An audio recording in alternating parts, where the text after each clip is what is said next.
নমস্কার বন্ধুরা, easy cooking blog video থেকে আপনাদের স্বাগত। আজকে আমি রান্না করব কাঁঠালের বিচি দিয়ে মসুর ডাল। চলুন শুরু করা যাক। ডাল কার না পছন্দ, সবারই পছন্দ। চলুন শুরু করা যাক। আমি এখানে নিয়ে নিয়েছি মসুর কালের ডাল ও কাঁঠালের বিচি। মসুর কালের ডালগুলো আমি ভালোভাবে ধুয়ে পরিষ্কার করে নিয়ে নিয়েছি। এখন পাতিলে জল দিয়ে দিয়েছি।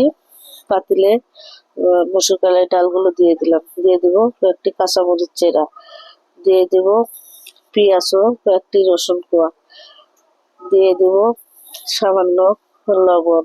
লবণটা দিলে ডালটা ভালোভাবে সিদ্ধ হয়। দিয়ে দিলাম অল্প সরিষার তেল। সরিষার তেল দিলে ডালের জলগুলো উতলিয়ে ওঠে না। এখন ঢাকনাতে ঢেকে কিছুক্ষণ সিদ্ধ করে নেব। ফিরে আসলাম কিছুক্ষণ পর। ডালটা আমার এরকম সিদ্ধ হয়েছে। আর একটু ভালোভাবে সিদ্ধ হলে মিশালে ডালের অংশ থাকে না। আবারও ঢাকনাতে ঢেকে কিছুক্ষণ সিদ্ধ করে নেব। আবার ডালটা এখন সিদ্ধ হয়ে গিয়েছে, দেখতেই পারছেন সিদ্ধ হয়ে গিয়েছে। এখন ডালটা আমি মিশিয়ে নেব। এভাবে ডালটাকে ডাল ঘুটুনি দিয়ে মিশিয়ে নেব। ডালটা ভালোভাবে মিশালে ডালটা ভালো হয় এবং দেখতেও ভালো লাগে।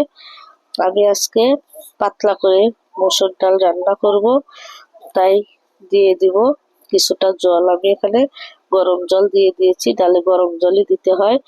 আর নিয়ে নিয়েছি কাঁঠালের বিচি। কাঁঠালের বিচিগুলো ভালো করে পরিষ্কার করে নিয়েছি এবং গরম জল দিয়ে ধুয়ে নিয়েছি। গরম জল দিয়ে ধুলে কাঁঠালের বিচির আঠা ভাবটা থাকে না।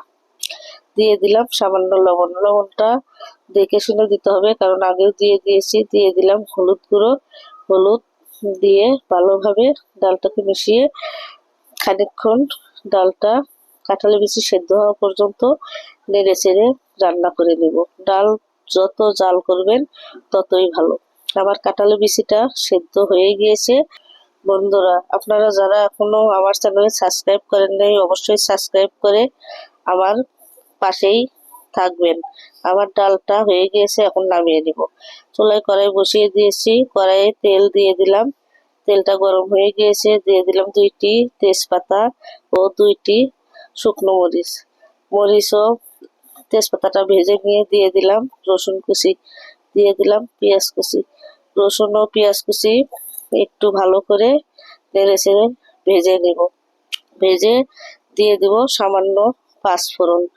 পাঁচফোড়ন বাচ্চারা খেতে চায় না, কারণ গোটা গোটা থাকে, তাই আমি অল্প দিয়ে দিয়েছি। পরে আবারও গুঁড়ো দিব। আমার পেঁয়াজ ও রসুন হয়ে গিয়েছে। এখন দিয়ে দিলাম বাগারে ডাল। ডালটা বাগার দিয়ে একটু ঢাকনা দিয়ে ঢেকে দিব। নেড়ে চেড়ে নিয়ে ঢাকনা দিয়ে ঢেকে দিব, যাতে গন্ধটা বেরিয়ে না যায়।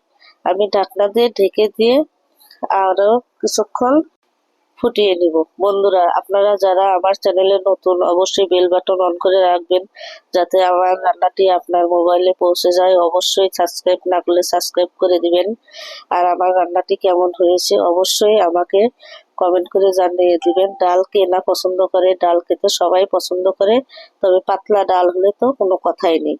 এখন দিয়ে দিব পাঁচফোড়ন গুঁড়ো। আমি পাঁচফোড়ন অল্প দিয়ে দিয়েছি, আর গুঁড়ো দিয়ে দিলাম। গুঁড়োটা দিলে ডালের গন্ধটা ভালো হয়, খেতেও ভালো লাগে। আমি আর একটু রান্না করে নামিয়ে নিব। আমার ডালটা হয়ে গিয়েছে, নামিয়ে পরিবেশন করব। আমার রান্নাটি আপনাদের ভালো লেগে থাকলে অবশ্যই লাইক, কমেন্ট এবং সাবস্ক্রাইব করে দিবেন এবং বন্ধুদের মাঝে বেশি বেশি শেয়ার করে দিবেন।